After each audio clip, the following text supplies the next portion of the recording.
Some call it coincidence, others divine intervention. But one thing is for sure, no matter what or who, all that has stood in Lamelo Ball's path of success has been removed one way or another. Not too long before the draft, experts thought he was a joke. If you would have asked me like a year ago if I would have said Lamelo Ball was in the mix for the #1 pick, I would have said you're joking. Let's start with the most talented in this draft. Lamelo Ball. That Okay. Lamelo Ball. There's just a ton of star power around this kid. But Melo's NBL season with the Hawks that changed the experts' mind almost didn't happen due to Aaron Brooks. He was an ex-NBA player that came to the Hawks the same year that Lamelo did. The Hawks coach was very high on him because this dude could ball. Similar to an Isaiah Thomas on the Celtics before the injury, he was short, he was fast, and he had range. He was starting and Lamelo was on the bench. That is until during his game against the Wildcats, he would fall and not get up. Turns out it was an Achilles tear, and he would miss the rest of the season after only playing 1 month. The coach said Brooks was supposed to mentor Lamelo, but now Brooks was leaving back to the States and Lamelo would be leaving the bench. In life, one door closes and another one opens. And when this door opened up for a starting position on the Hawks, Lamelo ran through at full speed, enough speed to snag the Rookie of the Year award, which of course led to him being drafted #3 by the Charlotte Hornets. After things working out perfectly in the NBL, even though he only played 12 games, it felt like sky's the limit. But there would be another challenge on the horizon, even though he was the #3 pick and started out great. Your assist rate, do you know, Coach, what how much of your baskets percentage-wise, what percentage of your baskets are assisted this season? It's high. It's got to be first in the league. 74% of your baskets are assisted. That ranks #1 all time if it were for a full season. This started last year, and I'm going to give Lamelo a little, credit as well on this, but we laid this seed last year. We started this ball movement identity last year.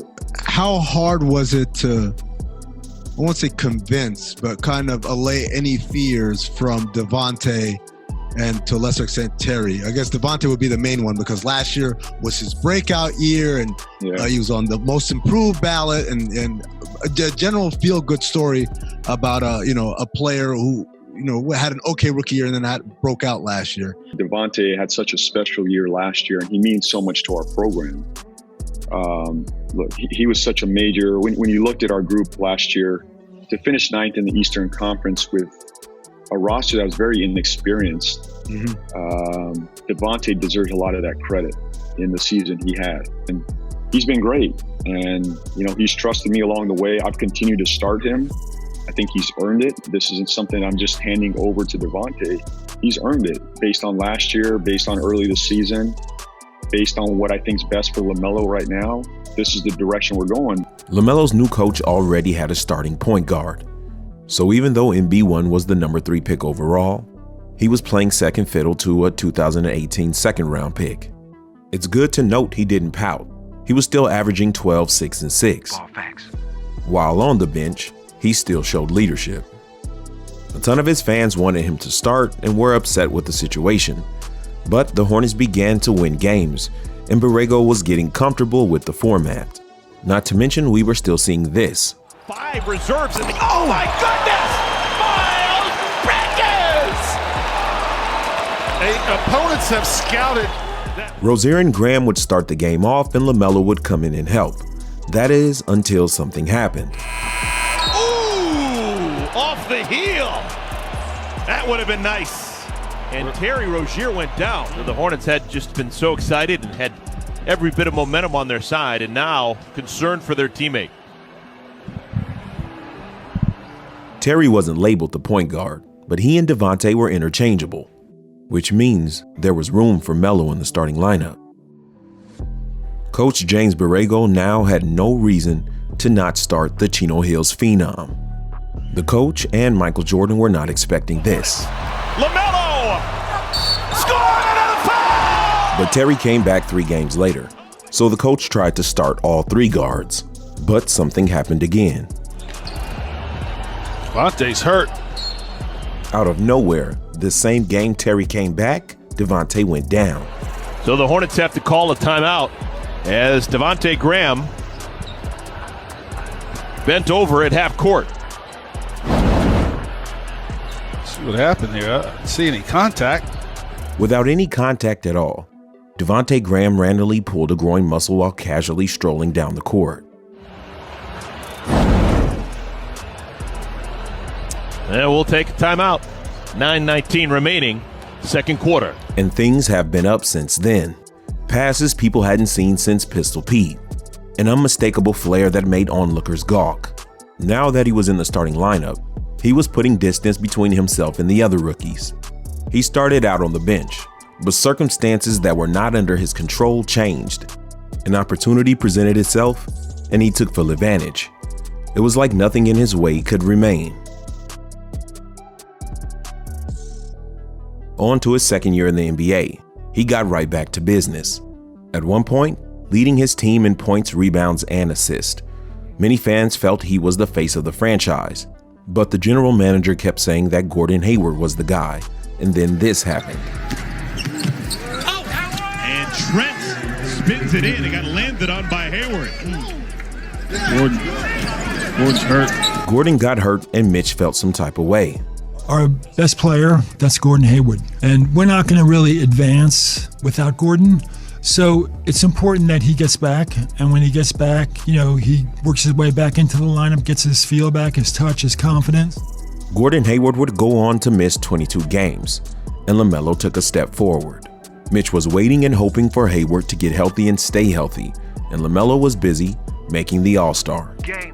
An All-Star and 22 other games later, Gordon Hayward came back. He was shaking off the rust and hoping to regain his spot and position as captain and leader of the Hornets. Rightfully so, Mitch had handed him the keys. But keys don't work if the car's broken. He had a fractured bone chip. Lamelo told Slam magazine that he wanted the keys. And all of a sudden, they seemed up for grabs. But not so fast. The front office seemed less interested in giving him the keys and more interested in making sure that he stayed humble. They had their eyes set on a more veteran player, LaMelo's good friend, Miles Bridges. The Hornets thought LaMelo was a great player. They just didn't think he was ready to put the franchise on his back.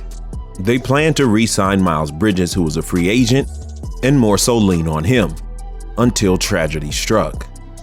So who are they going to lean on now? Because it's like LaMelo's on the playground with a bunch of guys and he's getting picked last. But everybody that gets picked is, rolling an ankle, twisting something, and there LaMelo Ball is. But every time that happens, he steps up, he does big things. Now, the Hornets like LaMelo, but they always treat him like he's not ready yet. He's still young. He needs to be humble.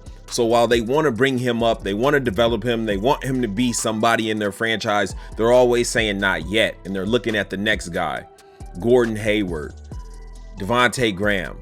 And we see Miles Bridges. They were even looking at him the same way. A lot of people don't know that.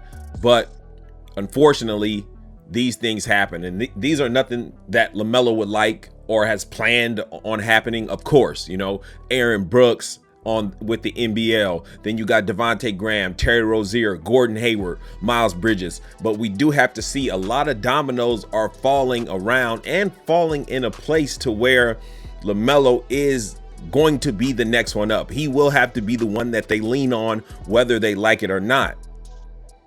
You guys let me know how you feel about this in the comment section. All these things happening. Is it coincidence? Is it a little more? Something I thought I'd just bring out to you and show you guys. Maybe you have noticed it. Maybe you haven't. Maybe you have. Let me know that as well. But I believe the season going forward, LaMelo will deliver. That's just how I feel. You let me know how you feel. Like, comment, subscribe. Thank you for supporting the channel. Ball Facts again. Peace.